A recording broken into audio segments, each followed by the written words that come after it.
Bonsoir à vous tous et merci de choisir LCF comme vous le faites tous les dimanches pour regarder un œil sur l'actualité. Cette émission qui nous replonge au cœur des sujets qui font l'actualité et Dieu seul sait que des sujets, il y en a, surtout le débat que suscite le grand débat public organisé la semaine dernière par la PCJV, la plateforme citoyenne justice et vérité, où des propos, des phrases tenues par les participants à ce débat continuent de faire couler de l'encre et de la salive, débat que vous avez d'ailleurs abondamment suivi sur votre télévision LCF. Nous allons revenir en seconde partie sur les sujets qui ont été abordés au cours de ce débat, d'ailleurs à la faveur de la déclaration qu'a faite le président Foreso Zenouan Singbe, qui enfin s'est décidé à parler d'un sujet qui divise l'opinion, c'est le sujet concernant la limitation du mandat. Mais avant cela, en première partie, je reçois Kokoui Djifa Sopa. Vous êtes le président d'un nouveau parti politique. Ce parti s'appelle New Deal, en français Nouvelle Dynamique. Bonsoir. Bonsoir. Merci d'accepter notre invitation. Je vous remercie. Alors donc, après vous, en seconde partie, nous serons rejoints par Thomas Nosukwe, le président du Bloc d'action pour le changement, pour continuer le débat. Alors, Monsieur Sopa, le 14 mai dernier, vous avez porté sur les fonds baptismaux le parti New Deal, Nouvelle Dynamique en français. D'abord, question toute simple, c'est quoi le New Deal? Le New Deal, selon notre inspiration, c'est un nouveau contrat avec Dieu. Si vous vous rappelez, dans notre hymne national, nos aïeux avaient prévu une place pour Dieu, en disant « Grand Dieu, toi seul nous as exaltés du Togo pour la prospérité. » Et nous avons remarqué qu'on ne met pas assez Dieu dans la vie politique togolaise, et ça fait que les choses ne bougent pas assez. Donc, sous l'inspiration de Dieu, nous avons voulu créer la Nouvelle Dynamique, qui est un parti des croyants en Dieu Tout-Puissant, qui sème l'amour et récolte la paix, et qui lutte pour l'intérêt supérieur de la nation togolaise. Vous dites que sous l'inspiration de Dieu, c'est-à-dire la raison qui vous motive à créer un parti, c'est Dieu, c'est ça ou quoi?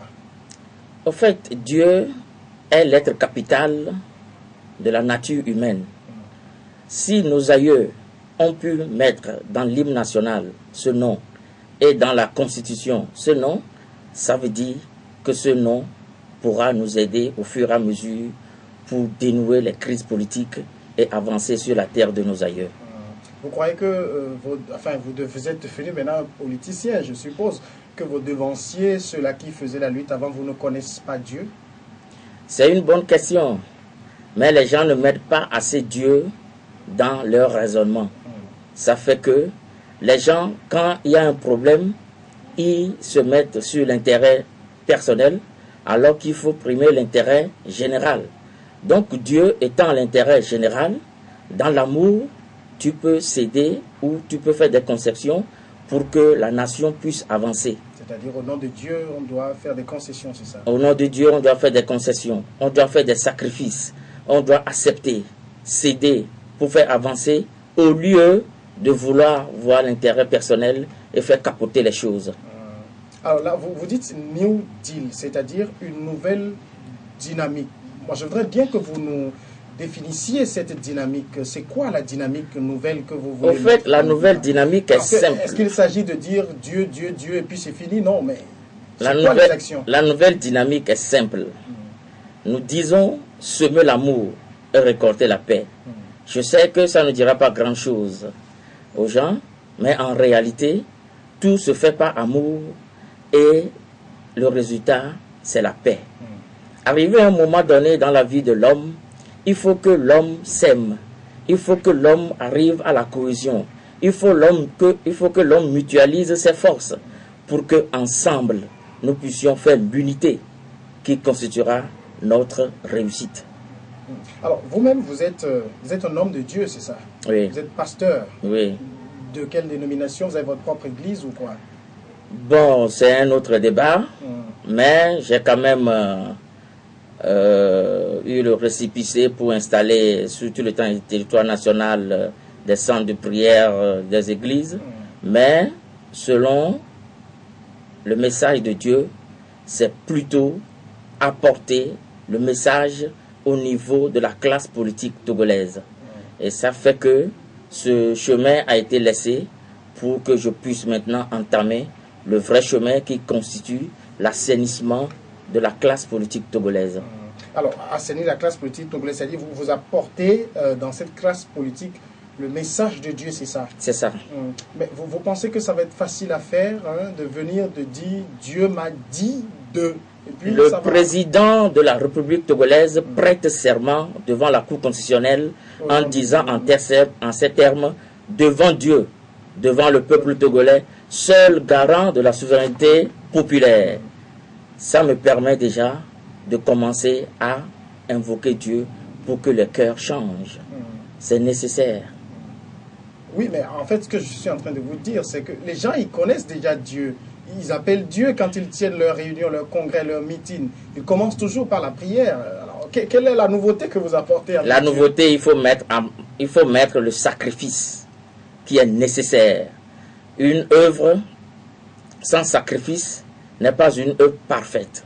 Donc, au fur et à mesure, quand vous allez sur une table de négociation et que vous savez que l'autre a besoin de quelque chose et que c'est vous qui détenez la chose, vous devez céder pour que l'accord avance, pour que le pays avance. Au fait, c'est le sacrifice. Si tu ne fais pas le sacrifice, le pays n'avance pas. Alors, vous pensez, vous, qu'au nom de Dieu, on doit faire des sacrifices, c'est ça? Oui. Parce qu'on pourra vous répondre que l'Africain qui connaît Dieu a toujours fait des sacrifices et vous voyez là où nous sommes aujourd'hui. Non, les gens ne font pas de sacrifice. Le sacrifice, ça se fait dans l'amour. Quand vous acceptez, vous aimez, vous donnez tout sans rien demander en retour. Donc il faut laisser les gens continuer par opprimer d'autres au nom de l'amour, au nom de Dieu? Non, c'est un système. Quand Dieu est dedans, ça marche toujours. C'est que les gens n'expérimentent pas assez Dieu et ça fait que les choses capotent. En réalité, si on dit que le président prête serment devant Dieu, ça veut dire que c'est devant ce même Dieu que nous allons demander au président de faire ce que nous demandons. Le peuple ne fait pas assez le travail qu'il devait accomplir pour que la volonté de Dieu s'accomplisse dans nos vies.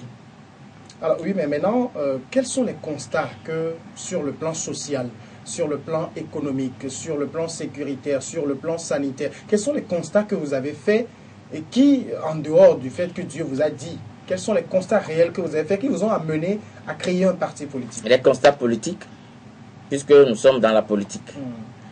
Quand vous voyez par exemple l'accord politique global, l'APG qui va avoir 10 ans, il y a eu des recommandations. Ces recommandations n'ont pas été respectées parce que les gens ont boudé.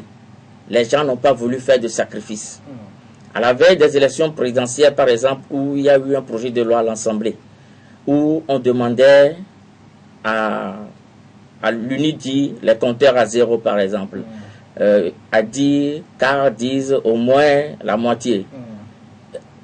ANC dit 0, qu'ils n'acceptent même pas. Alors, si ANC se replie, par exemple, sur la position d'Adi, car et que l'UNI accepte, la loi sera votée. C'est des sacrifices comme ça qu'il faut effectuer pour l'intérêt supérieur de la nation. Quand on dit Dieu, Dieu, Dieu, ce n'est pas parce que c'est Dieu qui viendra nous faire le changement. C'est parce que nous devons mettre de l'eau dans nos vins pour que nous puissions avancer. Sinon, quand on bloque pour bloquer, on bloque le Togo. Oui, mais là j'ai l'impression que vous ne répondez pas à ma question. Là, vous voyez la situation sociale du pays, oui. Vous voyez la situation économique, la situation sanitaire, l'éducation et tout. Est-ce que vous avez fait des constats à ce niveau? Et quels constats vous avez fait? Parce que là, moi, j'ai devant moi les termes de référence, contexte et justification, ce qui vous ont amené à créer le parti. Vous avez parlé, par exemple, de la pauvreté, où en 2011, on avait 58,7% de taux de pauvreté, et que 4 ans après, ça n'a baissé que de 3%, et on se retrouve à 55,1%. Donc, soit une baisse de 0,9% par an. Je suppose que ce sont des choses comme ça qui vous ont décidé à vous lancer dans la politique. Voilà. Il y a ces points économiques qui nous ont provoqués, excités à venir en politique. Mais d'abord, c'est la politique même, sur le plan politique, que nous voyons la chose. Il faut que les politiciens s'entendent pour que les décryptations soient faites au niveau des hommes. Et quand les hommes sont en paix, ils créent l'harmonie. L'harmonie créée entraîne la concordance des choses. Et ça fait que le développement peut être harmonisé. La division ne crée rien. Donc, ces résultats ne viennent que la racine pourrie de la classe politique qui fait que les choses n'avancent pas. Donc, on ne peut pas, du coup, aller sur le plan économique sans chercher à régler le plan politique. Le plan politique est le premier plan. Quand deux hommes ne veulent pas s'aimer, ne veulent pas s'entendre, ne veulent pas mutualiser leurs forces, ils ne peuvent jamais créer l'ambiance économique ou le développement économique. Alors, comment vous comptez créer le miracle de ce côté-là? Ce n'est pas un miracle. Dieu a déjà commencé son travail. Vous croyez Quand Dieu est en train de faire là? Mais le président de la République, par exemple, le 26 avril 2016, dans son discours, à un point, il dit le peuple togolais est incroyant. C'est Ça, pas... tout le monde le sait. Quand il le dit, il n'apprend rien à personne. Tout le monde le sait. Oui, tout le monde le sait. Mais les gens ne l'appliquent pas.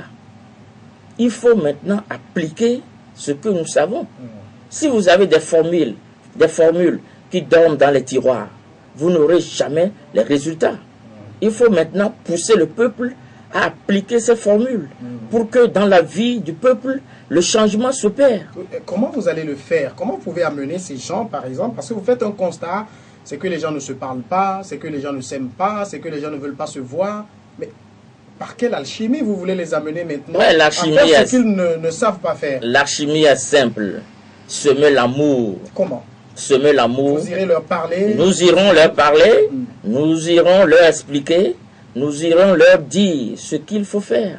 Par exemple, moi, après le 14 mai 2016, nous avons écrit une lettre au chef de file de l'opposition, Jean-Pierre Fabre, pour lui dire certaines choses. C'est déjà un point. Qu'est-ce que vous lui avez dit? On lui a dit de revoir la situation des marches, parce que depuis les années 90 jusqu'à aujourd'hui, les marches ont été réprimées, les marches et les contestations ont fait que l'économie togolaise a perdu des points. Donc, un Français m'avait dit, les marches, tout ce que vous faites là, ça ne fait que faire fuir les opérateurs économiques. Quoi, ils veulent qu'on ne marche plus ou qu'on fasse quoi alors? Ils veulent que nous réfléchissions. Les formules qui sont là, qui ne sont pas encore utilisées, ces formules doivent être exploitées pour que nous puissions épargner l'économie et avancer sur le plan politique. Il est facile. Oui, mais là, si un Français vous dit ça, vous voyez ce qui se passe en France actuellement, hein, avec la loi El Khomri, ils sont des milliers de personnes dans la rue. Personne n'a jamais dit c'est une revendication sociale. Dit que ça crée un problème pour le pays. C'est une revendication sociale. Oui, mais une marche reste une marche. En quoi une marche? Non, il faut comprendre. Il faut comprendre qu'il y a la marche sociale et la marche politique. La marche politique provoque. Oui, mais là, vous voyez que chez eux, par exemple, quand eux, ils font leur marche contre la loi El Khomri, vous voyez les avions qui sont cloués au sol, les usines qui ne tournent plus, etc. Mais chez nous, même les revendications politiques, ça n'empêche pas les gens d'aller au service. Bien, eux, ils sont un peu avancés. Mais c'est eux qui veulent nous donner des leçons, là. Vous croyez plus en ce qu'eux, ils vous disent que dans les stratégies que les partis d'ici utilisent, c'est ça? Ne prenez pas mes réponses pour bloquer les avancements des choses. Non, je ne bloque rien. Arrivé à un moment donné, les Français n'ont pas fait de grève illimitée de plus de 9 mois. Nous avons fait dans ce pays des choses qui ont cloué notre économie. Nous devons faire attention. Si nous ne faisons pas attention, le pays va encore regresser. C'est très très important. La France se lève 2-3 jours pour bloquer son économie. C'est différent de ce que nous avons fait de par le passé et ce que nous continuons à faire aujourd'hui. Le Togo a une économie fragile. Et par cette économie, si nous ne gardons pas les acquis, nous allons encore regresser. Et ce n'est pas un étranger qui viendra construire le pays pour nous, c'est aux Togolais de redoubler d'efforts et on va chercher l'énergie perdue où? Mais là, nous ne sommes pas dans un contexte de grève illimitée. Hein. C'est passé il y a 9 mois et puis c'est passé depuis, ça fait plus de 20 ans maintenant. Là, c'est des gens qui marchent, je ne sais pas moi, un samedi par mois ou tous les samedis. Ça n'a aucune incidence sur l'économie. C'est ce que vous voyez. L'économie souffre quand l'opérateur économique voit qu'il y a du bruit. L'argent n'aime pas le bruit. Tout le monde ne peut pas sentir en même temps ce que les opérateurs économiques sentent. C'est compliqué à expliquer. Mais là, quand vous lui dites, hein, quand vous avez écrit au chef de file de l'opposition pour lui dire de cesser les marches, je lui ai dit de s'asseoir un peu. Vous lui avez proposé quoi? Je lui ai proposé les démarches parlementaires. Lui-même, il a été nommé chef de file de l'opposition, les démarches institutionnelles et diplomatiques et la concertation avec les autres partis de l'opposition. Est-ce que ça, il ne le fait pas? Il écrit souvent au président de la République, il rencontre les ministres, peut-être... Il ne rassemble pas les hommes politiques. Oui, c'est peut-être ce qui lui manque, mais il en fait déjà beaucoup. Si ce qui manque à la chose, il faut l'ajouter et voir si la formule peut marcher. Nous sommes dans un pays où les choses à vue d'œil se bloquent. Si on ne fait rien, on va les bloquer encore. Si c'est à nous de bloquer, ce n'est pas bien pour notre économie. Nous, c'est une proposition qui a été envoyée. On ne demande pas au président de s'asseoir, mais c'est une conscience. On est en train de développer ensemble des stratégies pour voir ce qu'on peut faire. Donc, c'est à lui de voir. Est-ce qu'il vous a répondu? Il ne m'a pas répondu, mais c'est un point de vue. Et envers les autres, vous n'avez encore fait aucune démarche? Non, le plus important, c'est le chef de file de l'opposition. Avec les autres, on a commencé à se parler, à voir comment créer l'unité nationale. Parce qu'en réalité, le parti au pouvoir ne refuse rien. C'est parce que quand on commence à donner la chose, ou la chose, on sent la chose venir, c'est en ce moment tu vois les opposants même qui ne s'entendent plus et qui ne peuvent pas être ensemble pour pouvoir gérer ce qu'on leur donne. J'ai l'impression là que vous faites un peu l'avocat défenseur du parti au pouvoir. Est-ce que votre parti est de la mouvance, comment l'avocat défenseur du parti au pouvoir? Est-ce que votre parti est de la mouvance, est de l'opposition ou est du centre? Il est écrit dans l'article 4 de la charte des partis politiques que le parti au pouvoir et les partis d'opposition ne doivent pas être des ennemis et doivent mutualiser leurs forces pour la cohésion nationale. Mais vous savez que dans le contexte sociopolitique du Togo, il est important de savoir de quel bord on se trouve. Le débat est souvent à ce niveau-là. Lorsque vous venez dans l'arène politique, on vous posera la même question. C'est moi qui vous la pose, vous irez sur notre radio, on vous la posera. Vous êtes du centre, vous êtes de gauche, vous êtes de droite, vous êtes d'où? Nous, on dit que nous sommes centristes. On l'a dit sur les radios partout, nous sommes centristes. Mais on vient d'arriver, on doit réparer ou corriger ou amener notre point de vue sur ce qui ne marche pas. Aujourd'hui, les gens disent qu'on défend le parti au pouvoir, on défend le parti au pouvoir. Le parti au pouvoir, quand il donne la chose et que l'opposition n'arrive pas à prendre, on retarde le pays. Soyons conscients de ce que nous faisons. Est-ce qu'il s'agit de donner la chose? Est-ce que ce n'est pas des choses qui s'imposent de droit? Même si la chose s'impose de droit et qu'on vous accorde ça, vous n'arrivez pas à l'exploiter, vous faites du tort au pays. C'est une réalité. Depuis les années 90 jusqu'à aujourd'hui, ça fait banalement 26 ans. Le Togo n'a jamais avancé. Alors, pourquoi les gens ne cherchent pas à savoir pourquoi ça n'avance pas? Et que si quelqu'un vient pour dire, bon, d'accord, on a vu que ici, c'est pas bien formé, on va essayer de réorganiser ou parler avec les gens pour que les gens s'organisent bien et nous allons essayer de voir avec l'autre personne et améliorer les choses. Ce n'est pas parti pris. Il faut essayer de dire la vérité, de corriger la chose en allant pour le bien des Togolais. Nous ne pouvons pas être sur le même territoire et être des ennemis ou ne pas se parler. C'est comme on ne s'aime pas. Il faut absolument évoluer. Vis-à-vis du pouvoir, vous pensez faire des démarches aussi? On en fera. On en fera.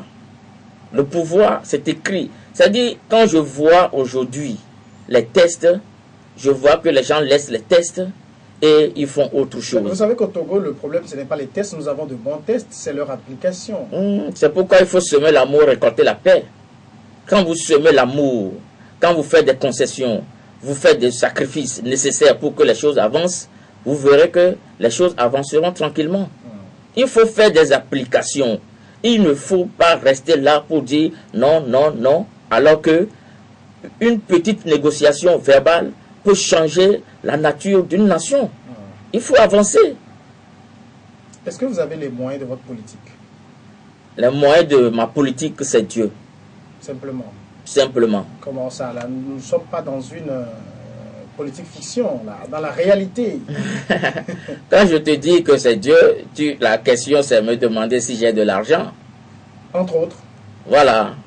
Si j'arrive à parler à mes frères, à discuter, c'est déjà le plus grand moyen de ma politique. Parce que pour faire vivre un parti politique, ce n'est pas facile. Les moyens, c'est les membres qui cotisent. Il y a la cotisation des membres. Mais vous poserez la même question aux leaders politiques, ils vous diront que les gens sont membres de partis politiques, mais ne cotisent jamais. Hein. Ouais, il faut chercher les moyens. Au fait, quand vous me posez cette question, c'est bien, mais il faut chercher les moyens. Nous allons chercher les moyens. C'est ça, je réponds aux gens. Les moyens, c'est au niveau des partenaires, au niveau des connaissances, au niveau des gens qui approuvent les idées, au niveau des gens qui veulent réellement vous aider. Donc, les moyens doivent venir au moment où nous exprimons la vérité et nous avançons. Ceux qui veulent nous aider, nous aiderons et on arrivera. En lançant votre parti politique, parce que moi j'ai aussi devant moi je crois que c'est le discours de clôture que vous avez prononcé, il y a une phrase sur laquelle je vais vous poser la question parce que le tort qu'on fait, hein, vous savez le Togo compte plus de 100 partis politiques quand même pour 56 785 km². Certains vous diront que c'est trop, mais nous sommes dans un pluralisme politique.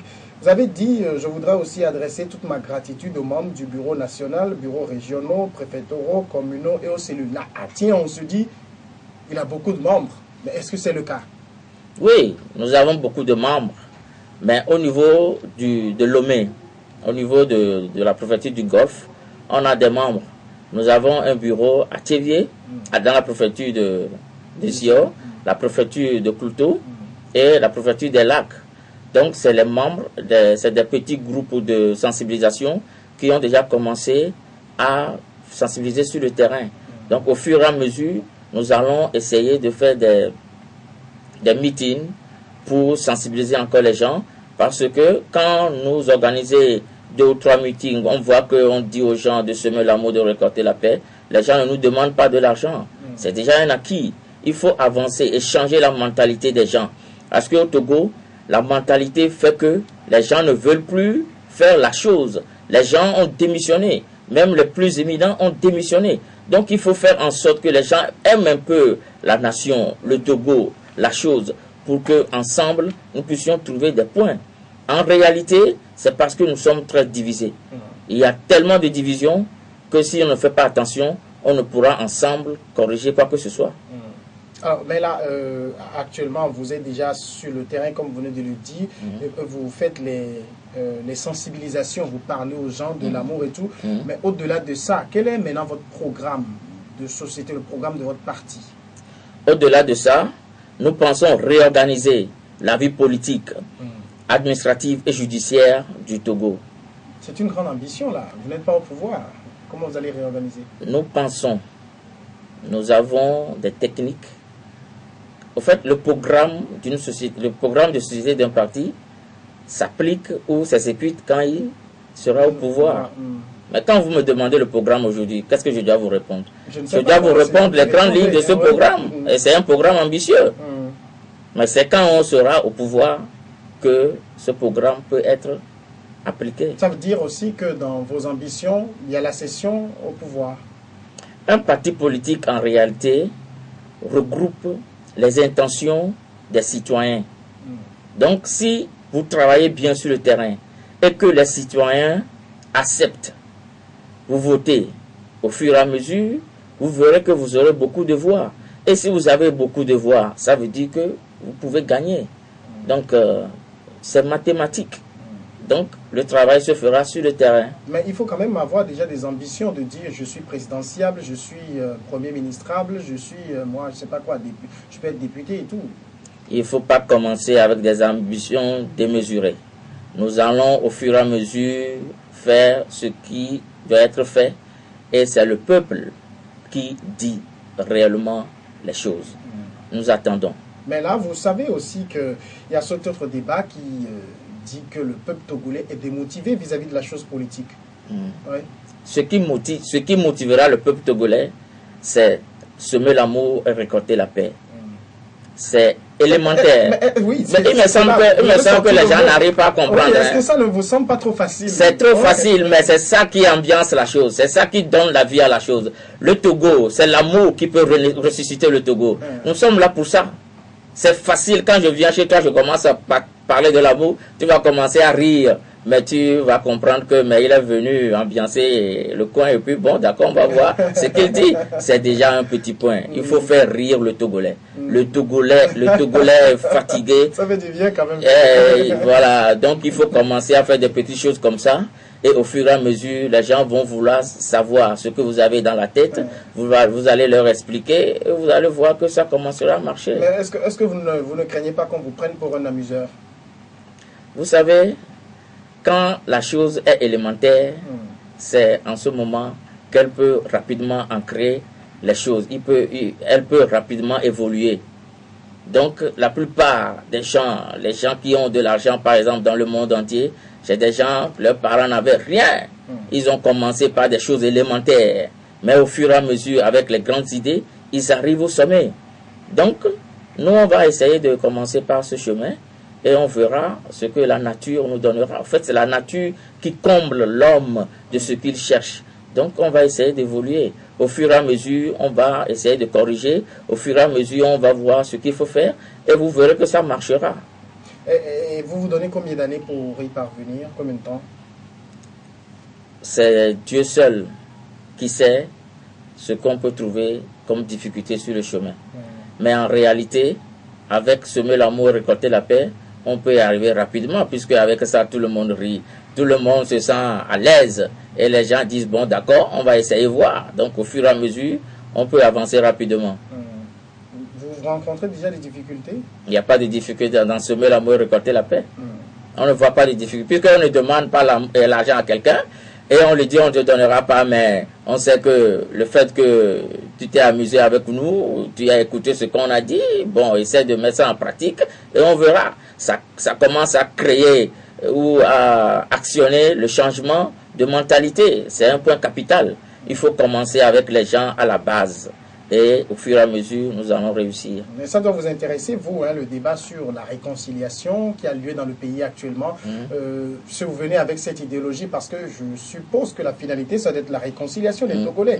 Quelle perception vous avez du niveau où nous en sommes avec le processus de réconciliation? C'est que le processus de réconciliation prend trop de temps. Et en matière de négociation avec le peuple, quand ça prend du temps, les gens se fatiguent, ils se lassent. Et ils ne sont, c'est-à-dire, ils se découragent, ils n'ont plus envie de faire quoi que ce soit. Ils disent, c'est comme ça, donc on reste. Donc le pouvoir ou l'organisme qui doit faire la réconciliation doit aller plus rapidement. Pour que le peuple sente réellement qu'il est pris en charge. Vous pensez au Ashkroun? Il doit faire rapidement pour que le peuple soit pris en charge. Et là où il faut demander pardon, on demande rapidement. Là où il faut réparer, on répare. Et on met tout le peuple au travail. Le Togolais ne travaille pas assez. Notre économie ne bouge pas parce qu'on ne travaille pas assez. Les exploitations agricoles n'existent pas. Les technologies ne sont pas avancées. Et on est là, on attend. Qui le fera? Personne. C'est pourquoi les chiffres que nous avons vus de l'enquête Cube sont des chiffres très alarmants. C'est difficile. Il faut faire rapidement. D'accord. On a compris, M. Sopa, on a compris ce qui concerne votre parti, mais naturellement, vous avez votre mot également à dire dans le débat sociopolitique. Mais on va être rejoint dans quelques secondes par Thomas Nsukwe, qui est le président du bloc d'action pour le changement. Avec lui, on va continuer le débat sur l'actualité.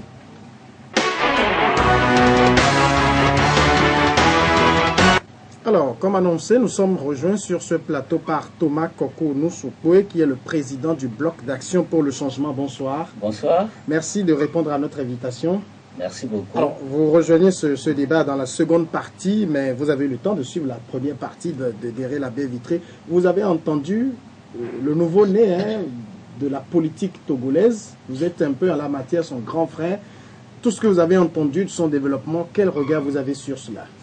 Merci, Monsieur Samuel. Je crois que par rapport à l'intervention du président du parti politique La Nouvelle Dynamique, je crois comprendre que aujourd'hui, nous sommes deux partis politiques sur la scène politique nationale à partager la même vision, puisqu'il met Dieu devant toutes les actions politiques.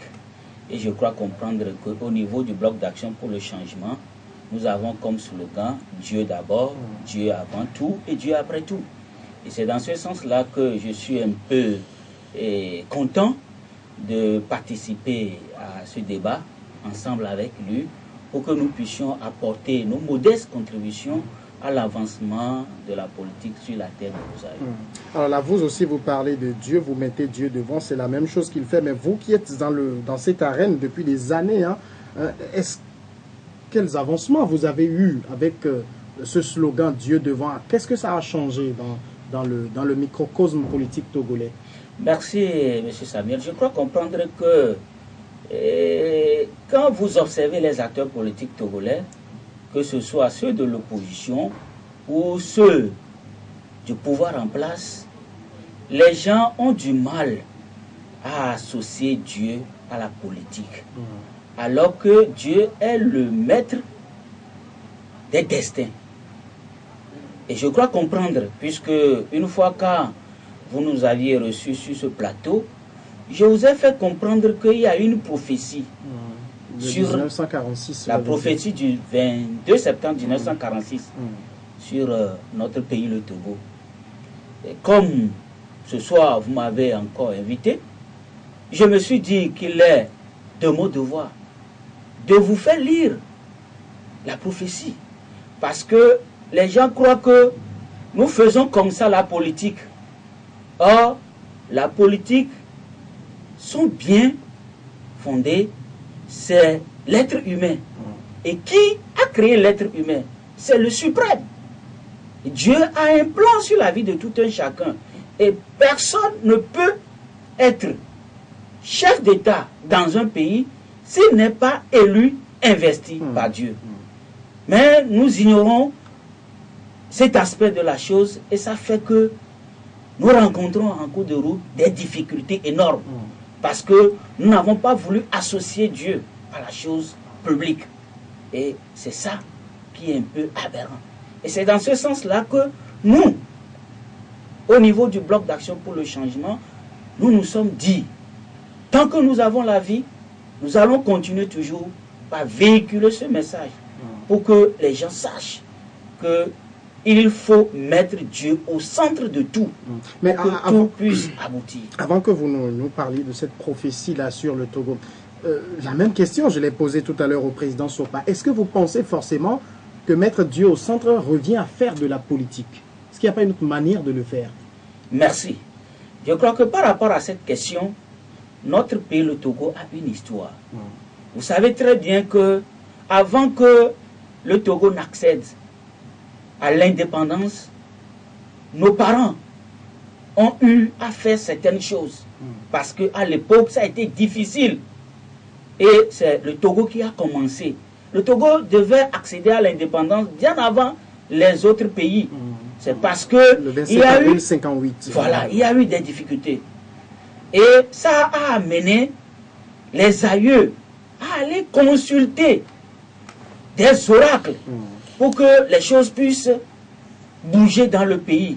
Et c'est ça même qui a fait que quand nous avions eu l'indépendance, ceux qui nous ont dirigés à l'époque n'ont pas compris par où nos aïeux se sont passés pour obtenir l'indépendance, parce que ça a été difficile.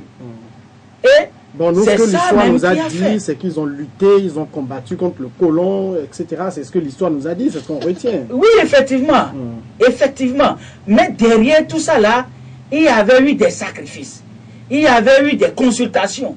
Il y avait eu des choses qu'on a enterrées à de part et d'autre sur le territoire national. C'était si difficile que ça. Et c'est ça même qui a fait que, quand nous avions eu l'indépendance, les colons se sont dit vraiment, quel est ce pays-là? Et vous avez vu qu'en un rien de temps, les choses ont encore basculé. C'est parce que on a découvert par après qu'il y a des choses qui se sont faites. Et on a eu à passer par d'autres personnes qui ont connu de par le passé ces secrets pour pouvoir renverser les autorités qui ont réussi à avoir l'indépendance à l'époque. Mais bien avant ça, puisque nous parlons tout à l'heure de la prophétie de 1946, la prophétie du 22, c'est en 1946. Alors, elle dit quoi cette prophétie? La prophétie dit ceci. Fusil et poudre à canon tourneront d'un bout de la côte de l'or à l'autre avec des larmes. Il n'y aura pas de refuge. Le Togo aura un leader fort qui régnera avec cruauté. Son règne tyrannique durera plus longtemps que celui de ses prédécesseurs et de ses successeurs. Toutefois, si les leaders du pays apprennent à persévérer, le fils de ce leader qui lui succédera aura un songe horrible que personne ne pourra interpréter. La ruse des Blancs amènera la destruction sur cette famille barbare. Jour de rencontre du tyran et du vaillant, jour du port de haillons et de nudité, lion au dehors, loup à l'intérieur, attrapez-les-moi, amenez-les-moi. Ces jours-là seront les jours de la chasse aux Occidentaux. Les Libanais se moqueront des Allemands, les Allemands se moqueront des Anglais. Ô le jour de ton voyage d'outre-mer n'est plus loin. Tu iras et reviendras, bien avant que ne tournent 3 canaux derrière toi. Les porteurs de foulards blancs détruiront le pays depuis le sous-sol jusqu'à la surface. L'homme qui lance le marteau avec ruse casse la pierre. Le casseur de pierre brise le fer. Que le fer se courbe pour que l'os se ronge. Fait que les élèves apprennent ma sagesse et non la parole des destructeurs. Voilà la prophétie du 22 septembre 1946. Elle a été faite ou reçue par qui? Qui a fait la prophétie? La prophétie a été reçue par le prophète Ovenu. C'est un prophète ghanéen qui a reçu cette prophétie pour notre pays, le Togo. Et les 3 principaux acteurs dont on parle dans cette prophétie, c'est Sylvanus Olympio. Celui-là qui a réussi à avoir l'indépendance pour notre pays. Celui-là qui devait le remplacer, qui va gouverner dans la cruauté, c'est Feu Gnassingbé Eyadema. Et après Feu Gnassingbé Eyadema, on dit que c'est son fils qui va le succéder. Et aujourd'hui, nous voyons Feu Gnassingbé qui est en train de gouverner. Oui, mais là, vous savez, hein, c'est vrai, on va faire le débat sur le sujet. Tout ce qu'on dit sur les prophéties, est-ce que c'est parce qu'on voit quelque chose arriver que quelqu'un va écrire quelque chose pour dire, bon, tiens, ça datait de 46. Pourquoi on ne l'avait pas sorti plus tôt, hein, dans les années 60, dans les années 70, 80? Pourquoi c'est maintenant qu'elle sort, il y a quelques années seulement? Je crois comprendre que cette prophétie, ce n'est pas maintenant. Tous les acteurs politiques, notamment ceux de l'opposition et ceux du pouvoir, ont la connaissance de cette prophétie. D'accord. Alors, Monsieur Sopa, est-ce que vous, hein, vous êtes un homme de Dieu, vous savez ce que c'est avec les prophéties, vous en savez quelque chose, vous? Bon, en réalité, c'est la fois dernière que j'ai appris qu'il y a une prophétie de 1946 sur le Togo. Et on m'a fait lire le texte. En réalité, une prophétie, c'est une projection dans le futur. Bon, cette projection, normalement, celui qui a eu la projection doit, si c'est bon, doit prier pour que ça soit accompli. Si c'est pas bon, il doit prier pour briser et redonner une autre courbe à la projection. Donc, si jusqu'aujourd'hui, les gens attendent et les choses se réalisent comme ça, moi je dis que c'est compliqué. Ça veut dire déjà que vous y croyez en cette prophétie. Bon, une prophétie est une prophétie. Parce que même Tu la crois Bible ou tu- autorise à ne pas y croire ou à y croire si on veut. La prophétie, De l'analyser, de retenir ce qui est bon. C'est ce que dit la Bible. c'est ça je vous dis. Une prophétie, c'est une prophétie. C'est comme tu as parlé aujourd'hui, ça aura des retombées demain. Maintenant, si je ne veux pas que ce que la prophétie dit soit réalisé demain, moi qui ai reçu la prophétie, je dois prier pour briser. Si cette prophétie continue jusqu'aujourd'hui, je dis non, parce qu'il fallait travailler depuis pour briser ça. Si on brisait cette prophétie-là, le président Yadema ne restera pas longtemps au pouvoir, il va aimer plutôt son peuple et donner tout à son peuple. Il vous dira qu'il aimait son peuple, hein, qu'il a travaillé pour son peuple pendant les 38 ans qu'il a passé au pouvoir. Mais, arrivé à un moment donné, quand j'ai interrogé Dieu pour la difficulté que vit le peuple togolais, Dieu m'a dit que le président Yadema, lui, l'appelait Étienne Yadema, et qu'il avait dit à Étienne Yadema de casser le monument de l'indépendance. C'est les Togolais qui ont refusé. Aujourd'hui, les Togolais ont refusé. La prophétie qui continue son chemin, continuera son chemin.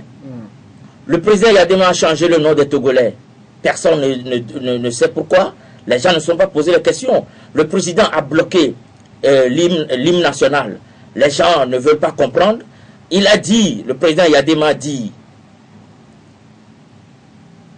j'ai oublié la phrase, excusez-moi. Écartons tout mauvais esprit qui gêne. C'était la chanson de l'époque, l'unité Voilà, nationale. écartons tout mauvais esprit qui gêne l'unité nationale. Le président Yadema savait depuis qu'il y avait un esprit qui est sur le Togo. Et il faut absolument détruire cet esprit-là. Et paraît que l'esprit se cachait ou est enfoui sous le monument de l'indépendance. Bon, c'est ce que les gens racontent, mais est-ce que tout cela, hein, Tomano Soukwe, c'est ça? Est-ce que c'est vrai ou bien c'est de la fiction pour endormir les gens sur les réels problèmes? Non, ce n'est pas de la fiction.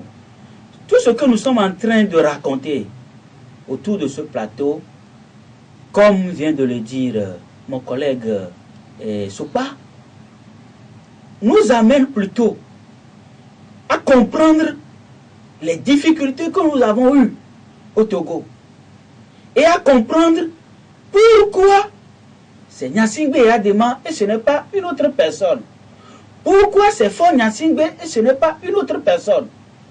C'est par là que nous allons comprendre que réellement cette prophétie que le prophète Ovenu avait eue en 1946 et qui est portée à l'attention du peuple togolais continue toujours par marcher. Alors, le prophète en question, il est toujours vivant? Il est décédé.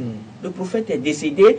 Et celui-là, aujourd'hui, qui est en train de continuer ses actions sur le territoire togolais, c'est le prophète Esaïe Kokou-Debo. C'est lui qui continue aujourd'hui par voir dans quelle mesure nous pouvons continuer toujours par partager les choses de telle sorte que les gens puissent connaître la réalité historique de notre pays Mais là, et voir dans quel sens nous pouvons aller pour que les choses puissent aboutir.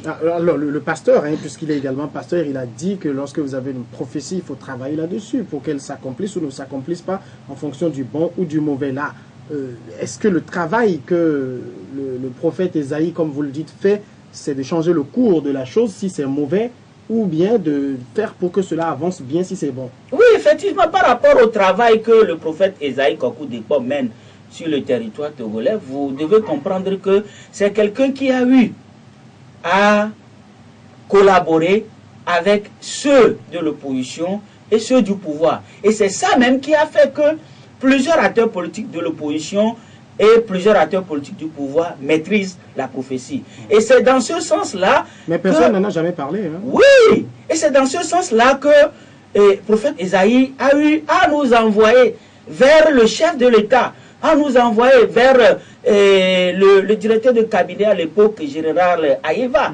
Nous avons amené toutes ces informations à l'attention de tous ces acteurs-là. Et à un moment donné, tout ce qu'il fallait faire pour que les choses puissent avancer, bon, on a montré le chemin à suivre. Mais aujourd'hui, ce qui manque, c'est l'onction du chef de l'État. Parce que nous ne pouvons pas se lever et aller faire quelque chose sans l'onction du chef de l'État. Parce que ce qu'il fallait faire, il faut nécessairement obtenir l'onction du chef de l'État. Est-ce que vous lui avez demandé cette onction? Effectivement, puisque le prophète Esaïe a rencontré l'intermédiaire, celui-là que le chef de l'État l'a envoyé, et le ministre Esaü. Il a eu à discuter avec le ministre Esaü à la présidente de la République pendant 7 heures de temps. Et au finish, le ministre Esaü lui a posé la question, qu'est-ce que vous voulez concrètement qu'on fasse aujourd'hui? Il a dit 2 choses. Nous voulons obtenir l'onction du chef de l'État. Et secondo, les moyens à mettre en place pour pouvoir réaliser tout ça là, que le chef de l'État mette en place une équipe à qui confier les moyens pour que nous puissions démarrer et anéantir les effets de cet esprit mauvais qui continue toujours par bloquer l'avancement du pays. Voilà. Nous avons fait toutes ces démarches. Et nous nous posons la question aujourd'hui de savoir pourquoi on ne veut pas que cet esprit-là, qui bloque l'avancement des citoyens togolais, qui fait qu'on n'arrive pas à s'entendre par rapport aux différents oracles, puisque dans cette histoire-là, nous avions eu à connaître l'oracle sur lequel Feu Sylvanus Olympio a eu à diriger le pays. Et on appelait son oracle l'Etefurtupe. Et il y avait aussi des oracles sur lesquels le chef de l'État, Feu Gnassingbé Adema, a eu à gouverner ce pays. Il y avait 3 oracles. L'oracle qui s'appelait Tularakla, ce sont des choses que les gens ne peuvent pas comprendre. Oui, ben, peut-être qu'on ne peut pas aller dans tous ces détails, mais est-ce qu'on ne vous dira pas que nous les Togolais, que c'est trop facile de trouver la source de nos problèmes dans le spirituel? Monsieur Samuel, quand vous prenez un homme... Moi, je suis assez cartésien, hein, je cherche juste à comprendre. 10% spirituel et 10% physique. Ce que toi, qui est devant moi aujourd'hui, tu représentes, moi, je ne peux pas le calculer. Mais ce que tu fais aujourd'hui, tout de suite, je sais que c'est 10% seulement de tout ce que tu as préparé pendant des années, pendant tout le temps, avant de venir devant moi. Si le peuple togolais sait qu'il y a des blocages, des racines pourries partout, qui entraînent des mensonges, qui entraînent des conséquences négatives sur le pays, et les gens ne se... Je me pose souvent la question, s'il n'y a pas de sage au Togo, moi je ne devais pas venir en politique, je ne devais pas venir parler de Dieu. Les autres qui étaient sur le terrain, ils faisaient quoi? Le terrain est vide, les gens ne peuvent pas traiter le pays. Un pays se traite spirituellement, moralement et physiquement. Nous sommes là, nous souffrons. Mais je ne comprends pas ce pays où les gens savent qu'il y a des choses sur le pays et ils ne disent rien. Pourquoi c'est nous les enfants qui doivent venir se maltraiter? On nous maltraite pour ça. Nous souffrons aujourd'hui parce qu'il y a des choses faites depuis des années qui nous empêchent aujourd'hui d'évoluer. On ne peut pas laver ce linge sale en famille. Moi, je dis au peuple togolais, soyons conscients de la chose. Moi, je ne suis pas venu en politique parce que j'ai voulu. Je suis venu pour chercher, comprendre et voir comment on peut traiter certaines choses. Parce que étant un individu seul, je ne peux pas aller chez le président pour lui parler de certaines choses. Je ne peux pas aller chez Monseigneur pour lui parler de... Je ne peux pas aller chez le chef traditionnel des fétiches ou des quoi pour lui parler. Quand je dis le titre, au moins, on me permet de... On me reçoit et on dit qu'au moins il veut parler pour le nom du Togo. Alors, il y a des racines pourries qu'il faut enlever de ce pays. Ce pays n'avance pas. Le chef d'État, tout ce qu'il fait, il va, il prend de l'argent, il négocie tout. Quand ça tombe au Togo en même temps, je te dis que cet argent est séché en même temps. Oui, je suis malheureux. On appellera ça la mauvaise gouvernance. Non, Samuel, je te demande pardon. La mauvaise gestion, etc. Samuel, permettez-moi, je te demande pardon. Mais quand le blanc ou le dictionnaire même parle de sorcellerie, vous devez comprendre que ce mot existe. Vous devez comprendre que ce mot agit. Quand on parle du fétiche, vous devez comprendre. Il ne faut pas s'amuser avec les choses. Quand les gens mettent sur des monuments les humains, le sang humain, quand... Bon, là, vous et moi, on n'en a pas la preuve. Hein? On n'en a pas la preuve. Nous sommes des assermentés. Pourquoi tu m'appelles pasteur? C'est parce que tu crois que je maîtrise quelque chose. On ne va pas faire la comédie. Quand on connaît, on connaît. Quand Dieu veut dire, il dit. Les gens qui connaissent Dieu savent ce que Dieu peut faire. Les gens qui connaissent les entités spirituelles, ils savent ce que, quand on enterre un homme sous un arbre ou au cimetière, ce que cet homme-là peut faire. Nous ne devons pas laisser les choses et regarder ailleurs. Le passé nous rattrape. D'accord. Alors là, aujourd'hui, puisqu'on est dans le présent, on va parler des sujets de l'actualité. Je ne sais pas si ça a des liens quand même avec le spirituel que nous évoquons, mais ce qui est sûr, c'est que le président de la République, Faure Sozimna Gnassingbé, a parlé d'un sujet important, de la limitation du mandat. Nous allons regarder ce reportage-là qui a traité un peu de ce que le chef de l'État a dit.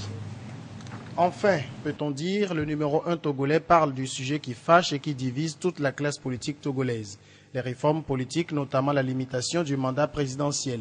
La tendance générale sur le continent est celle de la limitation à 2 du mandat présidentiel, mais dans plusieurs pays, les tentatives pour faire sauter ce verrou sont nombreuses. Au Togo, le problème ne se pose pas a priori. La non-limitation du mandat est inscrite dans la Constitution, mais ce principe, qui ne date que de 2002, n'emporte pas l'agrément de l'opinion. Du coup, le président de la République est en pleine réflexion. Sur ce problème de limitation des mandats, je m'interroge plutôt. L'interrogation qui est la mienne aujourd'hui, c'est de savoir si on peut appliquer la même règle à tous les pays ou pas. Est-ce qu'une seule règle unique peut convenir à tous les pays? Donc le débat est lancé. La deuxième chose, c'est de dire que est-ce que parce qu'il y a une limitation, le peuple doit rester muet? Le peuple, comme dirait l'autre, s'est prononcé majoritairement en 1992 pour une limitation à 2 du mandat présidentiel. Il y a moins de 2 ans, un sondage Afrobaromètre est venu le confirmer. 85% des Togolais seraient pour les réformes et donc le retour à une limitation du mandat. Dans plusieurs pays voisins, la limitation est pratiquée sans problème majeur. Tant de beaux exemples qui ne résolvent pourtant pas une question majeure. Est-ce que la limitation du mandat présidentiel est une panacée? Je pense que si on uniformise toutes les constitutions en disant que tout doit être limité à 2 mandats, il y aura des problèmes ici ou là, parce que nous n'avons pas les mêmes situations, nous n'avons pas les mêmes histoires. Je pense aussi que si on supprime cette limitation, nous venons de quelque part. Nous venons d'une situation où on trouvait les règnes un peu trop longs, ou bien les présidences un peu trop longues, et nous avons trouvé ce moyen de correction-là, qui a fait ses preuves dans certains cas, mais qui n'a pas permis d'éviter des crises dans d'autres cas. Donc c'est une question qui est difficile, et moi c'est avec toute humilité que je voudrais que le débat soit ouvert sans tabou et sans arrière-pensée. Pour Faure Gnassingbé, le sujet n'a rien de tabou, mais le débat doit sortir du champ des politiciens pour être mené sans passion par l'éminence grise. Ce qui est dangereux, c'est d'instrumentaliser cette question d'une manière ou d'une autre. Mais le débat ne peut pas être fait par nous, les politiques, parce que quelque part, nous sommes en même temps des acteurs. Je crois que l'Afrique aujourd'hui regorge d'intellectuels, d'universitaires, d'une société civile assez dynamique qui peuvent mener ce débat-là. Au-delà du sujet, ce qui est déplorable, c'est que le président choisit d'en parler à plus de 6000 km de chez lui et sur une presse étrangère. Il serait opportun que la presse togolaise puisse aussi avoir l'honneur d'entendre le premier Togolais. Voilà, on parlera tout à l'heure du fait qu'il l'ait dit sur une chaîne étrangère, parce que depuis des années qu'il est au pouvoir, le président de la République n'a pas encore accordé d'interview à la presse locale. Mais d'abord, sur le sujet de la limitation du mandat, le président s'interroge. Il se demande de savoir si cette règle unique peut s'appliquer à tout le monde. Comment vous avez réagi quand vous avez entendu cela? Merci, M. Sabiel. Je crois que le président ne devait pas s'interroger sur la limitation du mandat. Cela m'amène à vous amener un peu en arrière.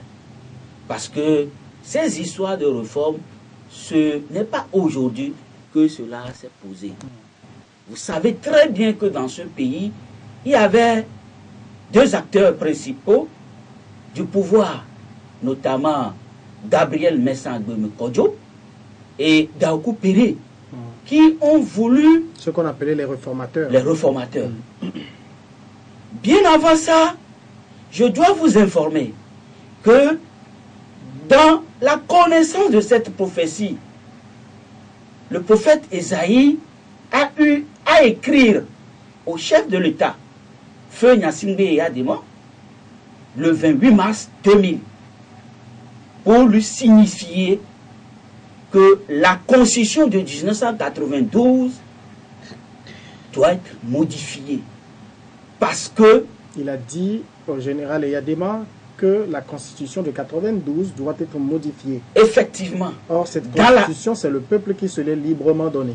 Effectivement. Je vous ai dit tout à l'heure que celui-là qui continue par parler de la prophétie du prophète Ovenu, c'est le prophète Esaïe Kokoudekpo.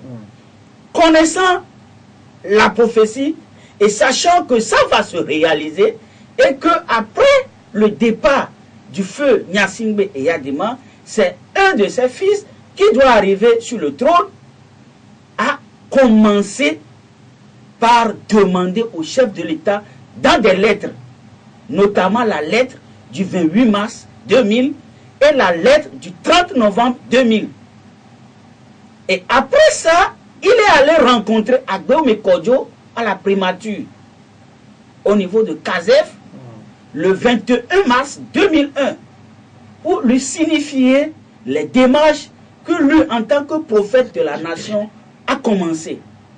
Et c'est après que Gabriel Messa Agbeoumé Kodjo a négocié une audience pour le prophète Esaïe chez Feu Gnassingbé Eyadema. Gnassingbé Eyadema a lui a rencontré Esaïe à la présidence et ils ont discuté de la prophétie et de la manière où il faut procéder pour la modification de la Constitution. Mais alors, elle posait quoi? Quel problème, la Constitution de 92? La Constitution de 92 disait à l'époque que pour quelqu'un qui devait être président ou être candidat, doit avoir 45 ans.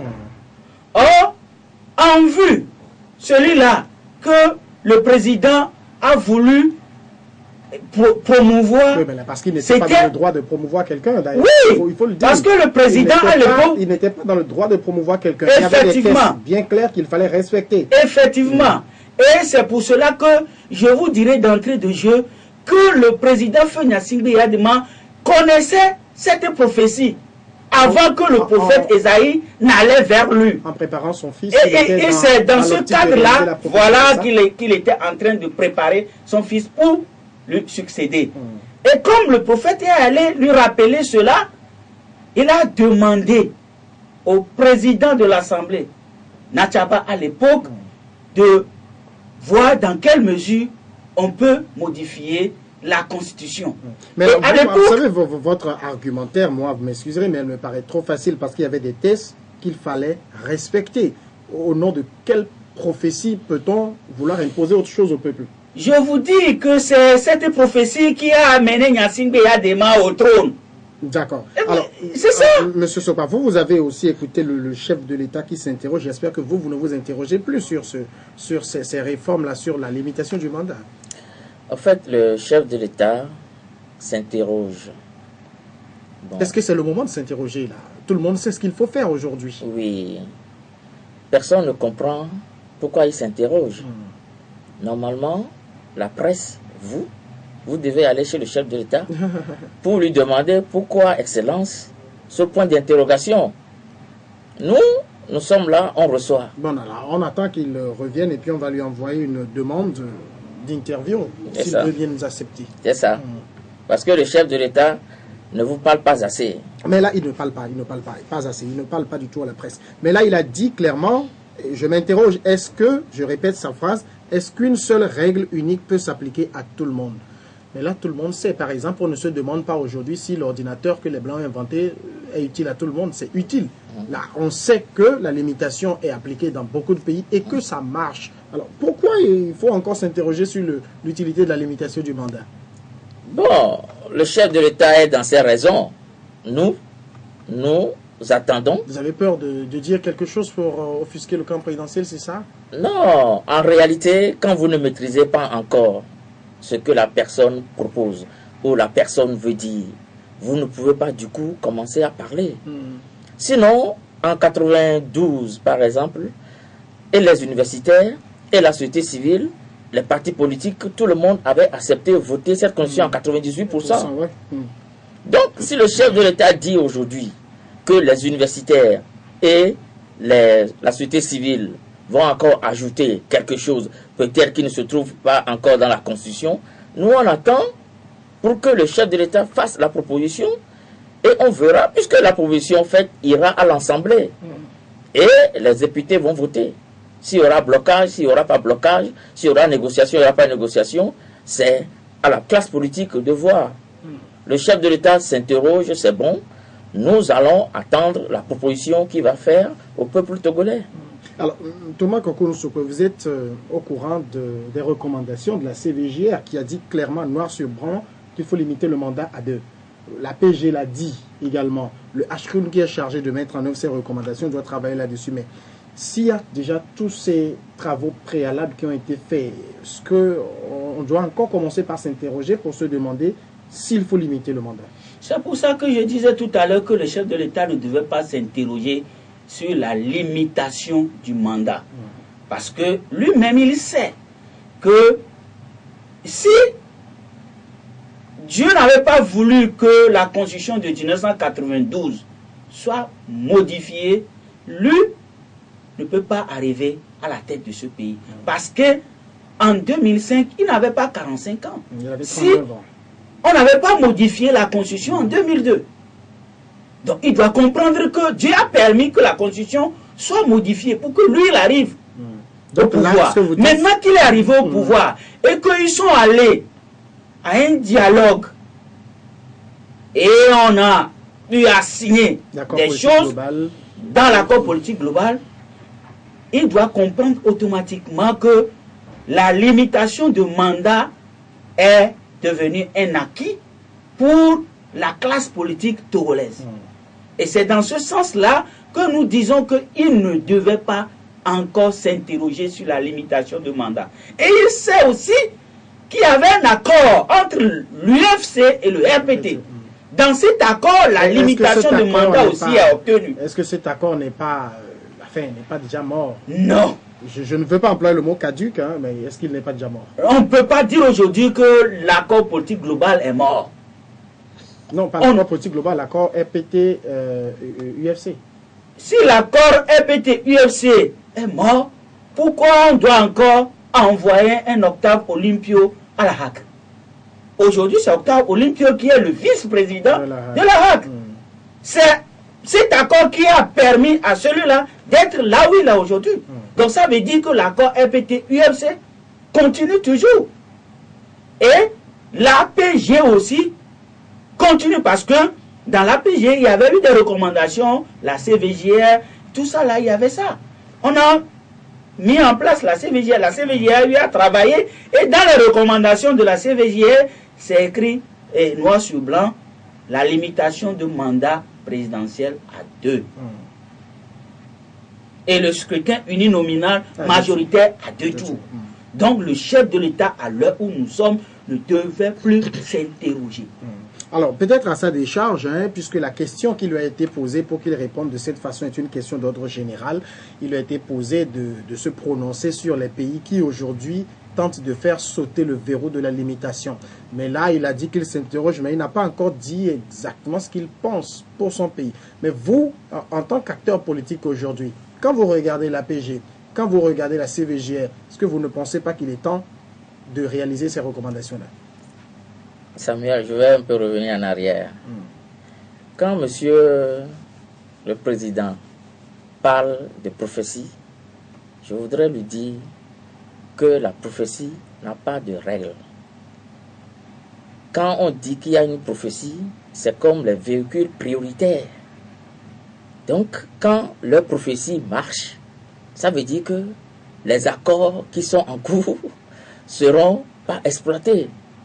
Donc, si on veut parler de prophétie et en même temps chercher à ce que les accords soient exploités, ça ne marche pas. C'est-à-dire cette prophétie est incompatible avec les accords, c'est ça? Voilà. La prophétie, c'est une projection. S'il y a des accords sur le chemin, la prophétie ne regarde pas les accords. Mais revenons à votre question, aujourd'hui, tout le monde sait que faire plusieurs années au pouvoir fatigue d'abord l'acteur politique et fatigue le peuple. Mais ça, c'est vous qui le dites, hein, l'acteur politique ne dit jamais qu'il en est fatigué. Non, je ne parle pas de notre acteur politique. tu as posé une question globale. Les gens sont arrivés à des résolutions, à des synthèses.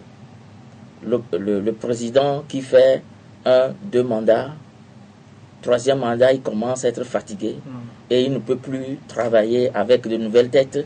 Il sera obligé de travailler avec les anciennes. Quand tu vois Nelson Mandela, par exemple, il a fait 27 ans en prison pour le pouvoir. Mais quand il est venu, il a compris en même temps qu'il faut encore vider ça pour voir autre chose. Donc, au Togo, quand on parle de prophétie, quand la prophétie est en activité, les accords ne marcheront pas. C'est ça la nuance. Les accords ne marcheront pas. C'est pour vous dire réellement qu'il y a une prophétie en jeu et que si nous ne faisons rien pour bloquer cette prophétie, vous allez voir que le président restera toujours en interrogation et nous resterons là. Ça ne bouge pas. La prophétie a une force spirituelle très puissante. Donc, vous allez voir que les choses vont évoluer selon la prophétie et vous allez rester là sans rien faire. Mais en tout cas, la proposition du président de la République de renvoyer le débat dans le camp des intellectuels et des acteurs de la société civile, est-ce que pour vous c'est une manière de noyer le sujet? Oui, avant de répondre à cette question, je veux un peu apporter ma modeste contribution par rapport à ce que venait de dire mon collègue Sopa. La prophétie, par rapport à la prophétie et les accords, nous savons que la loi, elle est spirituelle avant d'être physique. Et nous savons que dans l'accord politique global ou dans des différents accords qui ont été signés, il y avait des choses qui ont été listées. Et nous savons que nous travaillons avec la constitution de notre pays. Et nous savons que cette constitution a été placée sous la protection de Dieu. Donc, la prophétie fait partie intégrante de la Constitution. Et je ne crois pas qu'on peut ici dire que la prophétie elle est incompatible aux accords et autres.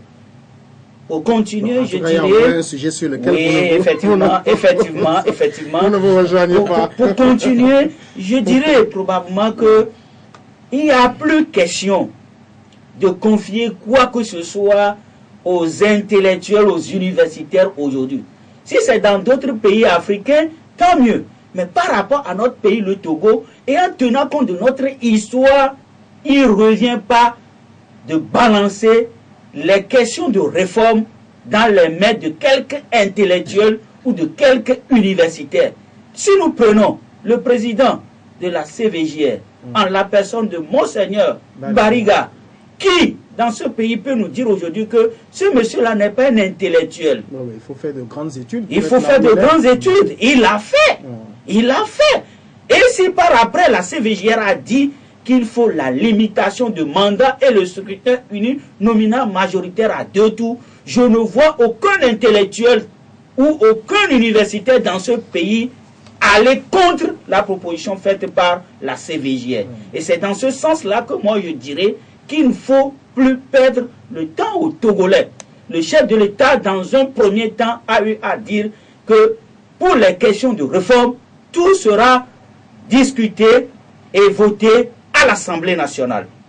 Je ne vois pas pourquoi aujourd'hui le chef de l'État va faire un feedback ou un comeback pour dire qu'il faut encore confier les questions de réforme aux intellectuels et aux universitaires.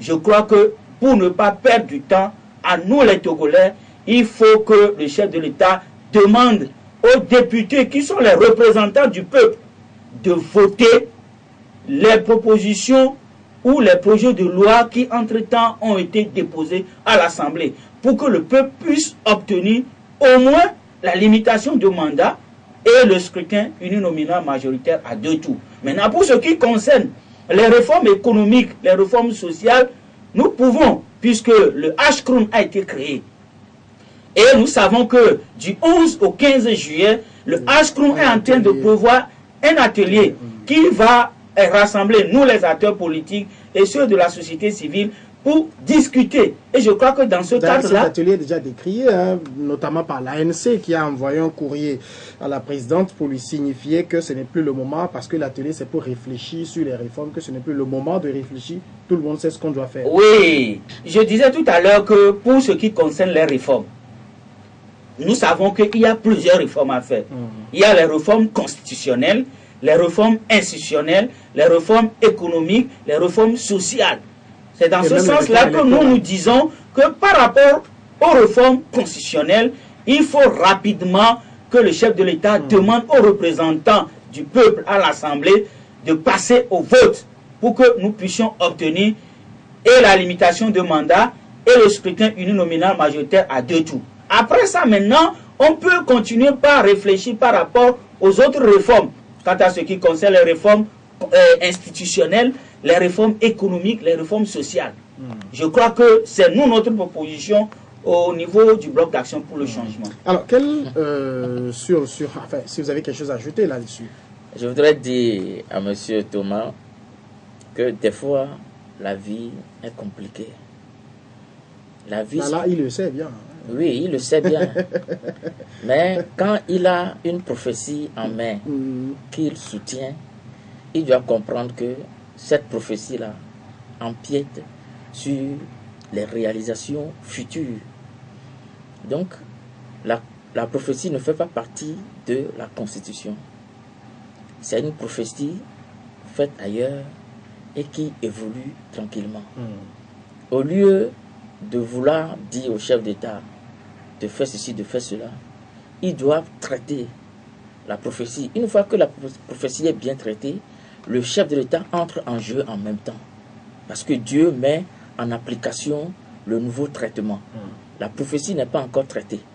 Une fois que la prophétie sera traitée, le chef de l'État fera exactement ce que vous demandez. Donc, il faut aller pas à pas. Les erreurs des devanciers, ils forcent, mais on n'a pas de résultat. Aujourd'hui, on ne forcera plus. Il faut aller tranquillement et évoluer selon les négociations en cours. Le chef de l'État avait envoyé un projet de loi à l'Assemblée. Les députés avaient refusé de voter. Personne ne sait pourquoi. Les députés d'Adi et de Car ont fait un projet de loi envoyé. Il y a eu une négociation qui doit être faite. Les gens n'ont pas voulu. Personne ne sait pourquoi. Je l'interroge sur sa prophétie. Moi, je dis que c'est sa prophétie qui commence à bloquer.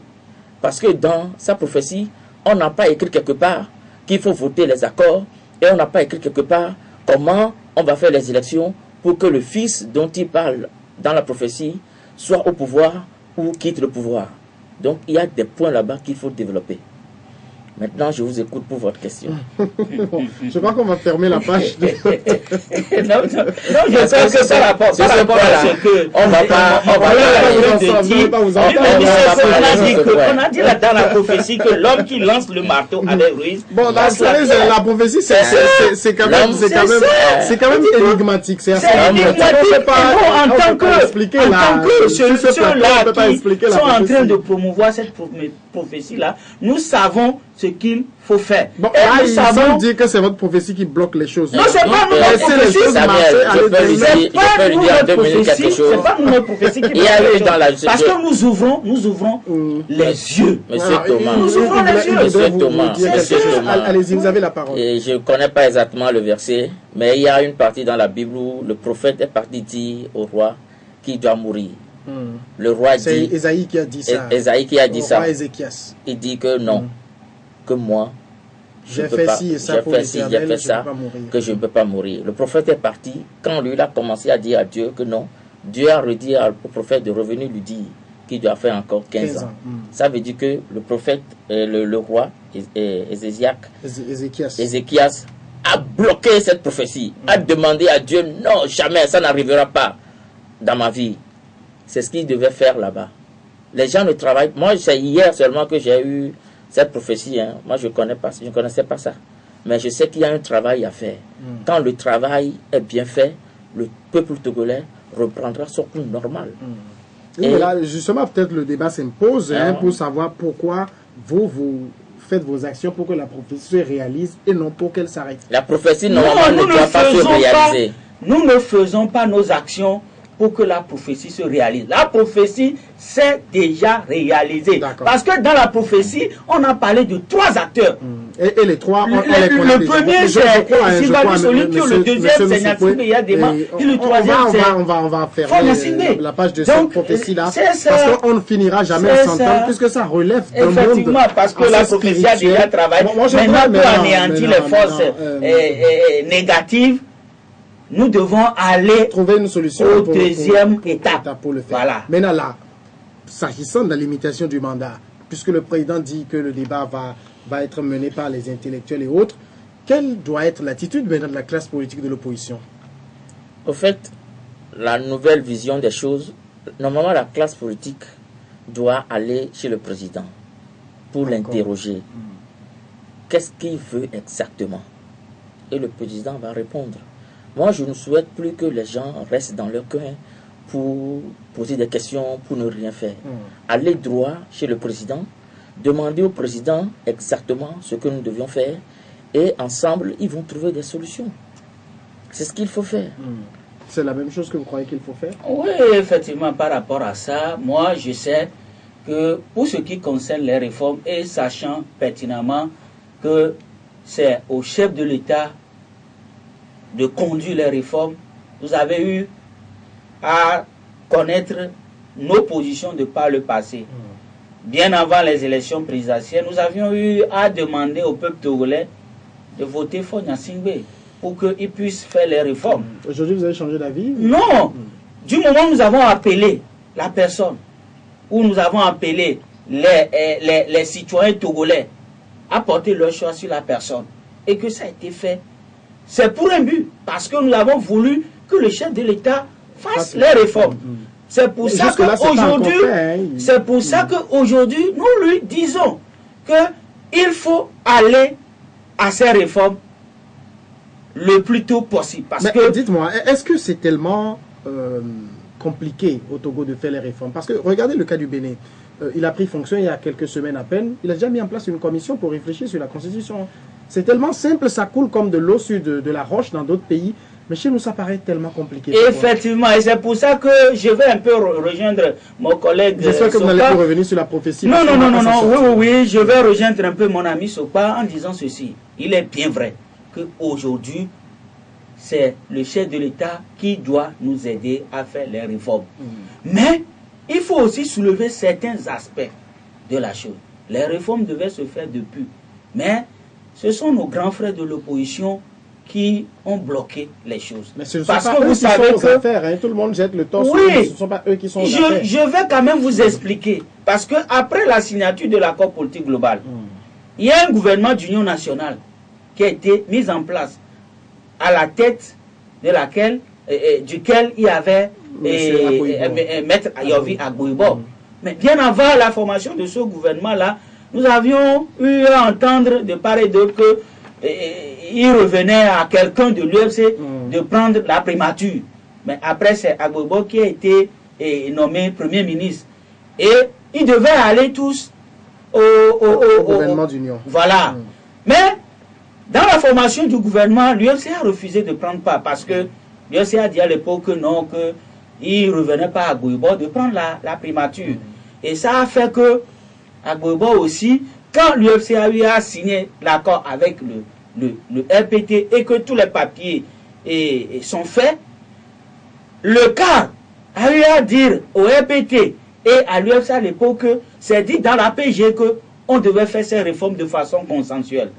Et c'est ça même qui a fait que on a créé le CPDC. Mais après avoir créé le CPDC, le CAR n'est pas allé. Et après, on a créé un CPDC rénové. Et on a coopté les Nicolas Lawson, d'autres personnes de la CDP et autres. On a encore eu la limitation de mandat, le scrutin uninominal majoritaire à 2 tours. Maintenant, ceux de l'ANC disent que non, que ceux qui sont allés au niveau du CPDC ne sont pas représentatifs. Ah, et là, on a encore convoqué notre dialogue Togo Télécom. Togo Télécom 2, jusqu'à ce qu'on envoie maintenant les choses à l'Assemblée, où le 30 juin, il y avait 2014, il y avait eu encore... Alors maintenant, quelle doit être l'attitude? Nous voulons dire aux principaux acteurs en place, ceux de l'opposition et ceux du pouvoir. Nous savons que ça arrange le pouvoir. Mais il faut que les acteurs de l'opposition et ceux du pouvoir comprennent une fois de bon que dans ce pays-là, nous avons des problèmes. Et nous savons qu'un peuple qui a faim n'est pas un peuple qui est libre. D'accord. Alors, on va évoquer également autre chose qui doit normalement faire débat, c'est le fait que le président de la République d'un pays ne s'adresse pas à la presse locale. Quand il va à l'extérieur, il devient très loquace, mais quand il est chez lui, on ne l'entend que 2 fois par an. Vous trouvez cela normal? Bon, c'est pas normal, mais peut-être que on a fait quelque chose qui a pu énerver le président. Vous savez, dans la vie politique d'un pays, c'est compliqué. Le président Eyadema aussi, à l'époque, ne parlait pas beaucoup. Mais il parlait quand même un peu. Mais il parlait quand même, mais il ne parlait pas beaucoup. Mais arrivé à un moment donné, quand il a vu certains comportements de certains Togolais, il a refusé de parler. Le président Faure, je peux comprendre qu'il est fâché. De quoi? Il est fâché parce qu'il vous a donné quelque chose que vous avez refusé. C'est quoi ce qu'il a donné? À la mort du président Eyadema, ils étaient partis à Abuja avec la mouvance présidentielle, avec le président Gilles-Christ Olympio. Et la mouvance présidentielle disait qu'ils veulent revenir à la Constitution de 1992, le premier ministre de l'opposition, finir le mandat du président sortant, le président défunt.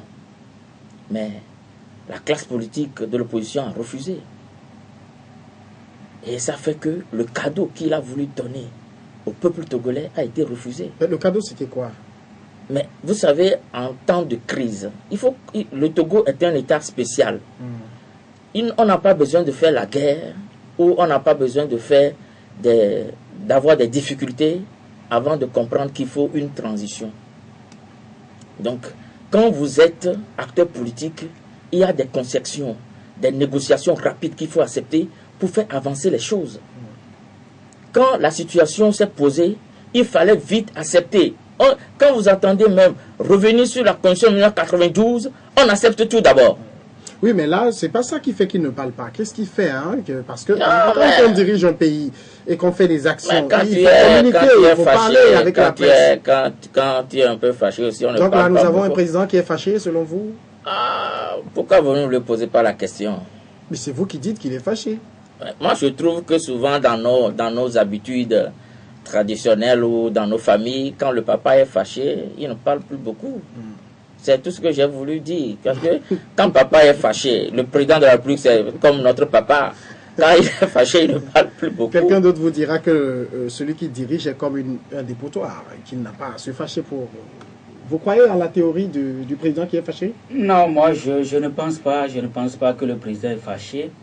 Le président même a eu à dire qu'il ne parle pas beaucoup. Oui, mais là, quand il sort, c'est le principe de l'homme. Oui, mais quand il sort, il parle. Il parle à l'extérieur, il parle à la presse. Et vous savez, le président Faure a tendance à plaire à la communauté internationale. Pourquoi? Parce que nous savons tous que n'eût été la communauté internationale, bon, la place de nos dirigeants ne serait pas une place aisée. Parce que vous savez que c'est des gens qui travaillent avec l'international. Oui, mais là, c'est des gens qui veulent aussi plaire à l'international. Oui, mais ce n'est pas l'international qui va voter pour eux. Est-ce qu'il n'y a pas nécessité aujourd'hui de conquérir le cœur du Togolais?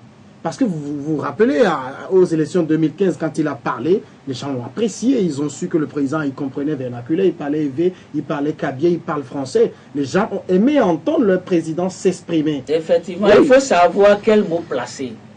Si vous... Mais c'est un fin tacticien, il est politique. Oui, c'est pour ça que je dis que c'est le principe de l'homme. De faire quoi? De Faure Gnassingbé lui-même c'est son principe. C'est sa nature. Mais il a une personnalité publique. C'est sa nature. Et moi, ce que moi je dis dans le cas espèce, même si le président ne veut pas parler, au moins le président peut mandater certaines personnes qui travaillent avec lui pour qu'on puisse de temps en temps inviter les journalistes à des échanges. C'est une belle perche que vous me tendez. Vous avez dit que nous avons un président qui est fâché, qui ne parle pas, mais ces ministres ne sont tout de même pas fâchés. Les ministres parlent. Ils ne parlent pas. Les ministres parlent. Ils ne parlent pas. Les ministres ils font des conférences, ils parlent. Le président, en réalité... Moi, je peux vous garantir, par exemple, que sur le sujet de la décentralisation, ça fait des semaines que je tente de joindre le ministre de l'administration territoriale qui ne décroche même plus. Ah, c'est compliqué alors. Mais vous savez, nous sommes venus pour ce traitement-là. Les gens ne peuvent pas nous comprendre aujourd'hui. Nous disons semer l'amour et récolter la paix. Si par exemple on a audience, on va chez le président, on ne lui parle pas de politique. On lui parle d'autres choses qui l'intéressent. Arrivé un moment, quand on va vouloir parler de la politique, il va nous écouter. Il y a des principes pour pouvoir avancer. Le président ne parle pas. On a constaté. Maintenant, qu'est-ce que nous faisons pour que le président parle? On ne fait rien. D'accord. Alors, autre dernier sujet qu'on va évoquer, c'est vrai qu'il ne parle pas à la presse, mais il ne parle pas aux politiques non plus. Parce que quand vous voyez comme au Sénégal, où il y a un dialogue entre Macky Sall et l'opposition, et dans d'autres pays, la Côte d'Ivoire l'a mis, ici, toutes les rencontres qu'il y a eu avec le président, c'était à l'initiative de l'opposition. Non, par rapport aux politiques, je peux quand même vous dire que c'est une question de confiance et c'est une question de volonté politique. Vous savez que dans ce pays, pour ce qui concerne la présentation des vœux au chef de l'État, on invite certains partis politiques qui ne se présentent même pas à la présidence de la République. C'est leur droit. Ils ont le droit de venir ou de ne pas venir. Je ne m'en disconviens pas. Moi aussi, je peux être président de la République demain. Mais si aujourd'hui, un président est en place, il vous invite, mais quand même, c'est une autorité. Si vous êtes président, vous invitez quelqu'un, s'il veut, il vient, il ne vient pas, il ne vient pas. Une autorité. D'ailleurs, la première, qui vous invite. Ça ne se passe pas qu'au Togo, hein. Dans d'autres pays on invite, ils ne viennent pas. C'est pas un problème. C'est pour ça que je dis que dans ce pays, nous avons un problème. C'est peut-être nous qui en faisons. Le problème que nous avons, c'est le problème de manque de confiance et de manque de volonté politique. C'est peut-être nous au Togo qui en faisons un grand débat. Dans d'autres pays comme en France, on invite Sarkozy, Hollande l'invite, il ne vient pas. Hollande l'a appelé, il était parti. Oui, mais toutes les fois, il vient quand le sujet s'impose. Quand le sujet est important, Nicolas Sarkozy se déplace. Nous voulons dire au peuple togolais de changer de mentalité. Il y a des choses qu'on ne fait pas. Les gens disent du n'importe quoi des fois concernant le président. Les gens, le Togolais doit changer de mentalité.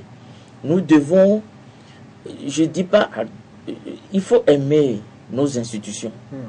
Il faut aimer par exemple le président de la République. Je ne dis pas de l'adorer, mais aimez-le, permettez-le d'être en scène. Le Togolais ne fait pas assez. Il faut que nous changeons de mentalité. Si on ne change rien, on restera comme ça. Le président aussi nous regarde, nous aussi on le regarde, et puis ça va finir un jour comment? Il faut changer les mentalités. Belle question, ça va faire l'objet d'un débat. Le débat ouvert, comme dirait l'autre. Kokou Vidjifa Sopa, président de la Nouvelle Dynamique. Merci d'être passé dans cette émission. Et Thomas Kokou Noussoupé, président du Bloc d'Action pour le Changement. Merci également d'être venu nous rejoindre. Voilà qui met fin à cette émission sur l'actualité de ce dimanche. Merci à vous tous qui l'avez suivi via le www.lcftogo.com. Restez avec nous.